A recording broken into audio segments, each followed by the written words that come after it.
সম্প্রতি প্রথম আলো ডেইলি স্টার ৯ গণতন্ত্রের উপর হামলা হয়েছে বলে মন্তব্য করেছেন বিএনপি মহাসচিব মির্জা ফখরুল ইসলাম আলমগীর। সকালে রাজধানীর একটি হোটেলে যৌথ প্রতিবাদ সভায় তিনি বলেন, অপশক্তির বিরুদ্ধে শুধু সচেতন হলেই চলবে না, তাদের রুখে দিতে হবে। অন্য বক্তারা বলেন, মবক্রেসির নামে পরিকল্পিতভাবে নির্বাচন বানচালের ষড়যন্ত্র চলছে।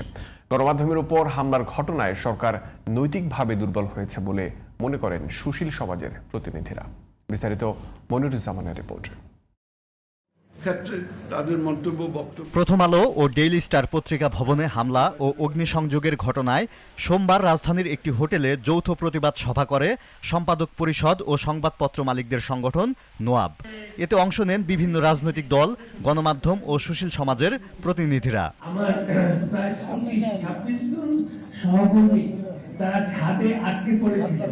বিএনপি মহাসচিব মির্জা ফখরুল ইসলাম আলমগীর বলেন, গণমাধ্যমের উপর হামলা করে শুধু মত প্রকাশের স্বাধীনতাই নয়, জুলাইয়ের চেতনায় আঘাত করা হয়েছে। গণতন্ত্রের উপর আঘাত, আমার স্বাধীনভাবে চিন্তা করার অধিকার, আমার কথা বলার যে অধিকার, তারপর আবার আঘাত এসেছে। জুলাই যুদ্ধের উপর আঘাত এসেছে।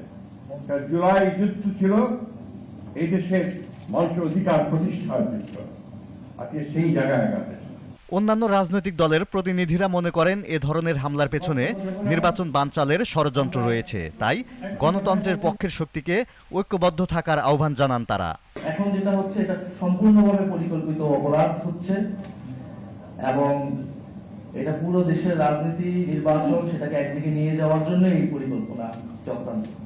সবার প্রতি এই আহ্বানটাই থাকবে যে জুলাই গণ অভ্যুত্থানের নামে এই ধরনের কোনো কিছু আমরা বিন্দুমাত্র অ্যালাউ করব না।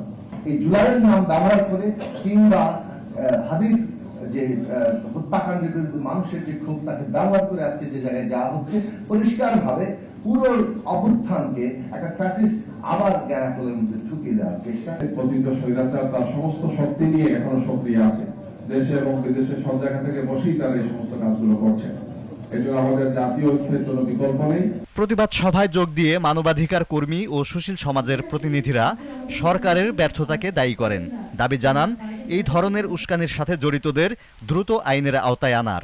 অনির্বাচিত সরকারের শাসন করার যোগ্যতা, ক্ষমতা থাকে ততক্ষণ যখন তার নৈতিক বৈধতা থাকে। এই ঘটনার ভিতর দিয়ে বর্তমান সরকার তার নৈতিক বৈধতা অনেক ক্ষেত্রেই হ্রাস করে ফেলেছে।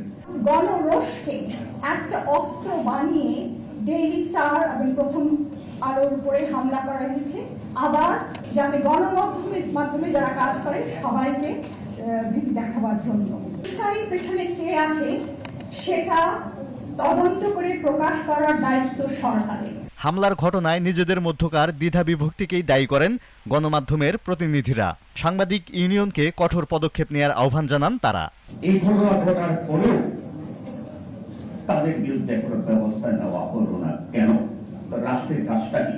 আমরা ঐক্যবদ্ধভাবে এটা প্রতিরোধ করি, আমাদের অস্তিত্বের জন্য, লাল সবুজের পতাকা বাঁচানোর জন্য। আমাদের স্বাধীনতা পাওয়ার জন্য আমাদের স্বাধীনতা চাইতে হবে, আর স্বাধীনতা চাওয়ার জন্য আমাদের ভিতরে যে ঐক্যবদ্ধ হতে হবে, আমরা কি সে ঐক্যের জন্য কোনো ব্যবস্থা গ্রহণ করেছি কিনা। সংবাদ মাধ্যমের উপর খবরদারি বন্ধে রাজনৈতিক দলগুলোকে ভূমিকা রাখার আহ্বান জানান গণমাধ্যমের প্রতিনিধিরা। Moniruzzaman, GTV news, Dhaka.